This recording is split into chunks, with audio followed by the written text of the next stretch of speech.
Zen फकीर बोकोजू अपने शिष्यों के साथ एक नदी के किनारे पहुंचा। शिष्य बहुत दिन से प्रतीक्षा करते थे कि कभी बोकोजू के साथ नदी पार करने का मौका मिल जाए, क्योंकि बोकोजू सदा कहता था कि मैं अगर नदी से गुजरूं तो मेरे पैर में पानी ना छुएगा। तो शिष्य बड़े उत्सुक थे ये चमत्कार देखने को। लेकिन जब बोकोजू पानी में चला तो जैसे उनके पैर भीग रहे थे उसके भी भीग रहे थे। वो तो बड़े हैरान हुए। उन्होंने कहा, गुरुदेव ये क्या मामला है? आप तो सदा कहते थे कि मैं पानी में चलूं तो मेरे पैर ना भीगेंगे। और बोकोजू हंसने लगा। उसने कहा, तो फिर तुम समझे नहीं, मैं तो अभी भी नहीं भीग रहा हूं, और जो भीग रहा है वो मैं नहीं, ये देह मैं नहीं हूं। यही तो मैं तुम्हें सुबह से सांझ समझाता हूं।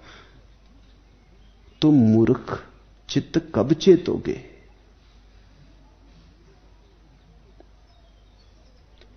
मैं तो अभी भी अनभींगा हूं,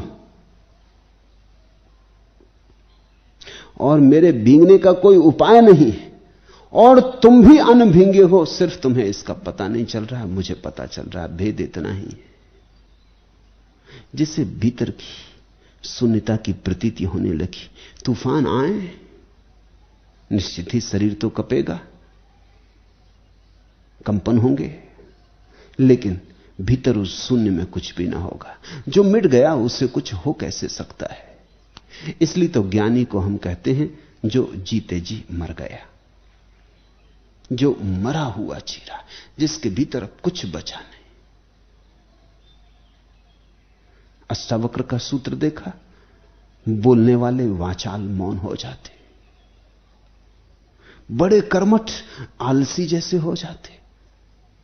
उसी में तुम जोड़ दे सकते हो, जीवित मृत जैसे हो जाते, जड़ सम मृत जैसे हो जाते।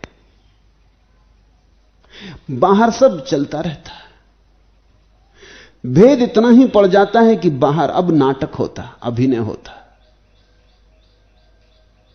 भीतर तुम जानते हो कि बाहर जो हो रहा अभिनय, तुम इसके कर्ता नहीं हो, एक पार्ट है जो पूरा कर देना है। मेरे पास अभिनेता आते हैं, मुझसे पूछते हैं कि हमें बताएं कि हमारी अभिनय की कला कैसे कुशल हो जाए। तो उनसे मैं कहता हूं, मेरे पास एक सूत्र है। अभिनय की कला करते हो, अभिनेता हो, तो अभिनय ऐसे करना कि भूल जाना कि यह अभिनय है, कर्ता हो जाना, तो सच्चा हो जाएगा अभिनय, और तब उसमें प्राण बढ़ जाएंगे।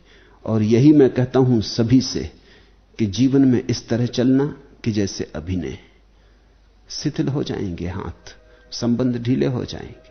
अगर अभिनय को सच्चा करके दिखलाना हो तो कर्ता बन जाना, और अगर सच्चाई को माया सिद्ध कर देना हो तो अकर्ता बन जाना, अभिनय मान लेना।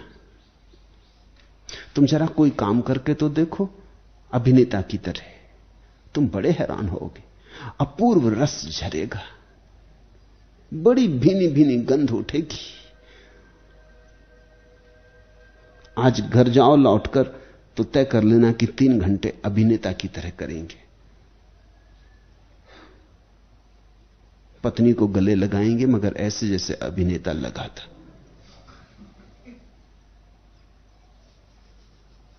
भोजन करेंगे जैसे अभिनेता करता। बच्चों को पुचकारेंगे, दुलारेंगे जैसे अभिनेता करता, जैसे अपने बच्चे नहीं है, एक नाटक कर रहे हैं। तुम जरा करके तो देखो, अगर क्षण भर को भी तुम्हें अभिनय का भाव आ जाएगा तो तुम चकित हो जाओगे। अभिनय का भाव आते ही सब शांत हो जाता, फिर कोई अशांति नहीं। इसलिए हिंदू कहते हैं जगत लीला है, इसे खेल समझो, गंभीर मत हो जाओ।